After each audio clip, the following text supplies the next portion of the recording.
मोदी जी ने गारंटी दी थी ना कि प्रति वर्ष युवाओं को 2 करोड़ युवाओं को रोजगार देंगे। मोदी जी ने गारंटी दी थी ना कि विदेश में पड़ा हुआ काला धन को हम लाएंगे और सबके अकाउंट में 15-15 लाख रुपया हम देंगे। सामने मोदी कहाँ है कांग्रेस के सामने? ये कैसे गारंटी दे रहे हैं? हम 400 पार जनता से जाकर के पूछे हैं, ग्राउंड पर जाकर के इस बात को आप देखे हैं? मैं पूरे बिहार की बात कर रहा हूं। जो 40-40 की बात कर रहे हैं ना, 2-4-5 मिल जाए तो बहुत गनीमत है। जितना विकास का काम किए हुए होते तो वोट मांगने के जगह पे आप चप्पल और जूता से पिटाई नहीं ना होती भाजपा नेताओं की। आप जैसा अगर पत्रकार बंधु उनको सपोर्ट करेंगे तो भले आ सकते हैं। अब जैसे ईवीएम सेट करके मामला कर ले वो अलग बात हो गई, लेकिन देश की जनता मोदी को अब पसंद नहीं कर रही। मोदी जी का जो गारंटी है वो सिर्फ हवाई गारंटी है। मोदी जी ने गारंटी दी थी ना कि प्रति वर्ष युवाओं को 2 करोड़ युवाओं को रोजगार देंगे। मोदी जी ने गारंटी दी थी ना कि विदेश में पड़ा हुआ काला धन को हम लाएंगे और सबके अकाउंट में 15-15 लाख रुपया हम देंगे। मोदी जी ने गारंटी दी थी ना कि किसान का आय जो है 2022 में किसान की आय को हम दुगना कर देंगे। मोदी जी ने गारंटी दी थी ना कि सभी लोगों को हम पक्का मकान देंगे। क्या हुआ उनके गारंटी का?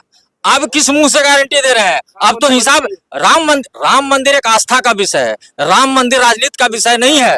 राम मंदिर जो है वो आस्था का विषय है, वो धर्म से जुड़ा हुआ मामला है। राजनीति में इनको जबरदस्ती घसीटा जा रहा है क्योंकि इनके पास कोई मुद्दा नहीं है। ये मुद्दा विहीन हो चुके हैं।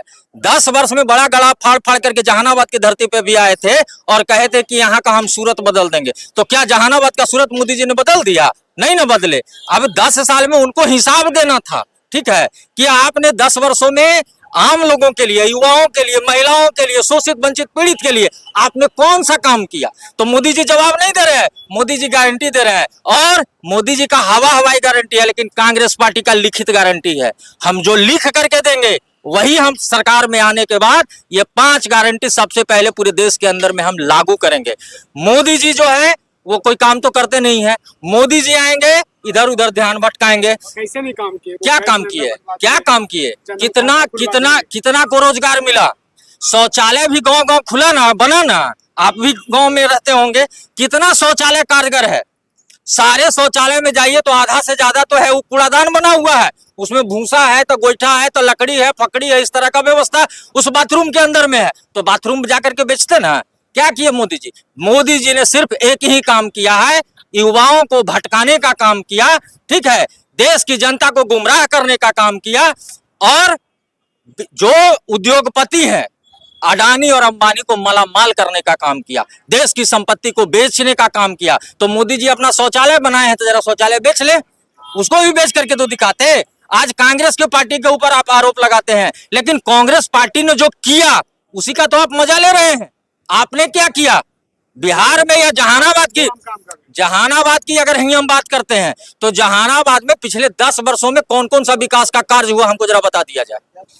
कितने युवाओं को रोजगार दिया? आज जो है अग्निवीर योजना लेकर के आए, जो आप जो है मलाई, सत्ता का मलाई आप हमेशा खाते रहिएगा। आप जितना दिन जिंदगी रहेगा उतना दिन आप सरकारी फायदा आप लीजिएगा। और देश का जो युवा है, जो देश का भविष्य है, उसके साथ आप खिलवाड़ कर रहे हैं। उसको नौकरी दे रहे हैं 4 साल के लिए। 4 साल का कहीं नौकरी मिलता है क्या? मोदी जी आप 5 साल प्रधानमंत्री बनेंगे और जीवन भर उसका तनख्वाह खाइएगा, जीवन भर जो है सरकारी बंगला में रहिएगा, हैं? और युवा क्या करेगा? 4 साल के बाद सड़क पर आएगा। और उसके जो है भाजपा के नेता कहते हैं कि अच्छा वहां से जब काम खत्म हो जाएगा तो हम उसको जो है भाजपा कार्यालय में गार्ड की नौकरी देंगे। यही है विकास, इसी को विकास कहते हैं। और यही मोदी जी कर रहे हैं। मोदी जी का काम है जनता के दिमाग को भटकाना। डिजिटल इंडिया भी हो गया, कैशलेस इंडिया भी हो गया, अब माइंडलेस इंडिया बनाने के चक्कर में है मोदी जी। अब वो पूछिए कि वो कैसे माइंडलेस हो रहा है? व्हाट्सएप यूनिवर्सिटी के जरिए दिन भर माइंड वॉश करने के लिए आपके घर में टेलीविजन है जो दिन भर माइंड, कितना बात मुद्दे की बात होती है। आज मोदी जी वोट मांगने जनता से जा रहे हैं, मुद्दा का बात बता दिए, कितना मुद्दा का बात कर रहे हैं। क्या करेंगे युवाओं के लिए, क्या करेंगे किसानों के लिए, क्या करेंगे नारी के लिए, क्या करेंगे दलित शोषित पीड़ित वंचित के लिए? ये बताते हैं मोदी जी? नहीं बताते हैं। एगो आएंगे इधर उधर की बात करेंगे, दूसरा आएंगे ध्यान भटकाएंगे, और तीसरा कतरन लगा करके कैंची से अपना माल लेकर के चल जाएगा। देखते रहिएगा हम और देखते रहेंगे आप। इसलिए जरूरत है, देश की जरूरत है कांग्रेस। युवाओं की जरूरत है कांग्रेस। कांग्रेस अगर नहीं रहेगा तो फिर मोदी जी विपक्षहीन राजनीति करना चाहते हैं कि हमारे पक्ष विपक्ष कोई हो ही नहीं। ऐसा होता है लोकतंत्र में। तो मोदी जी जो कर रहे हैं, आने वाला देश इसके लिए भुक्तभोगी बनेगा। अगर आज नहीं सजग हुआ, आज मोदी जी को जवाब पलट करके नहीं जनता दिया, तो फिर जनता को सोचना पड़ेगा कि अब हम क्या करें। लोकसभा चुनाव में मोदी के सामने कांग्रेस कहाँ पे है? मोदी से के सामने, मोदी कहाँ है कांग्रेस के सामने? मोदी कहाँ है कांग्रेस के सामने? ये कैसे गारंटी दे रहे हैं हम 400 पार? जनता से जाकर के पूछे हैं, ग्राउंड पर जाकर के इस बात को आप देखे हैं? मैं पूरे बिहार की बात कर रहा हूं। जो 40-40 की बात कर रहे हैं ना, 2-4-5 मिल जाए तो गनीमत है।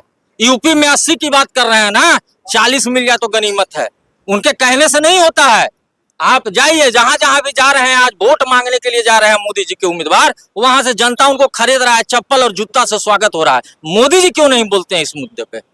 आज इतना विकास का काम किए हुए होते तो वोट मांगने के जगह पे आप चप्पल और जूता से पिटाई नहीं ना होती भाजपा नेताओं की, जो आज हो रहा है पूरे देश के अंदर में।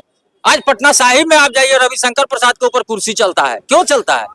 10 वर्ष में कभी ताकने नहीं गए होंगे जनता में कि जी रहा है या मर रहा है। तो ये हवा हवाई लोक लुभाने वादे से अब जनता उनके फेर में आने वाले नहीं है। जनता भी जान चुकी है, जनता समझ चुकी है। अब वही देश में राज करेगा जो जनता के हित की बात करेगा, जो जनता के लिए सोचेगा, जो युवा के लिए सोचेगा, जो पीड़ित के लिए सोचेगा, जो महिला के लिए सोचेगा, उसी का अब देश में सरकार आएगा। मोदी जी अब नहीं आने वाले हैं। वो गारंटी देते रहे 400 पार 400 पार 400 पार, मतलब ये वेव फैला रहे हैं। पूरा मीडिया बैठ करके कह रहा है 400 पार 400 पार। अरे चलो भाई, जमीन पर जरा उतरो और लोगों से पूछो लोगों की राय क्या है। लोग तो उनको 200 भी दे दे तो बहुत गनीमत है।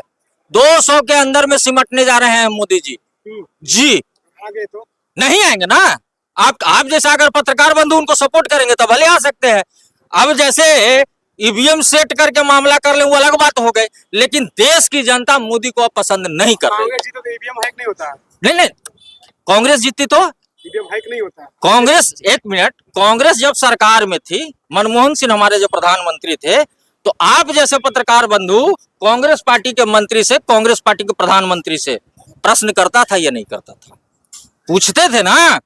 आप सरकार की खिंचाई करते थे ना। आज मीडिया में वो दम है, वो हिम्मत है जो सरकार से सवाल करे। मीडिया का काम क्या होता है? मीडिया का काम होता है सत्ता से सवाल करना। यहाँ की मीडिया चटुकार मीडिया बंधु जो हैं वो सत्ता से सवाल नहीं कर रहे हैं। वो सवाल किससे कर रहे हैं? विपक्ष से सवाल कर रहे हैं। तो ऐसा होता है क्या? ऐसा होता है? आपने कहा कि कांग्रेस आएगी, तो कांग्रेस आएगी तो कहा है कि बैलेट पेपर से पुनः एक बार फिर जो पहले बैलेट से वोटिंग होता था वही प्रक्रिया पुनः अपनाया जाएगा, क्योंकि ईवीएम फेल हो चुका है, ईवीएम हैक हो सकता है। इसकी पूरी जो है पुख्ता सबूत लोगों के पास मौजूद है। तो मोदी जी हैं, कर ले मनमानी, ईडी लगावे, सीबीआई लगावे, इनकम टैक्स लगावे। यही तंत्र है मोदी जी का काम करने का, और इसके अलावा तो कुछ नहीं है।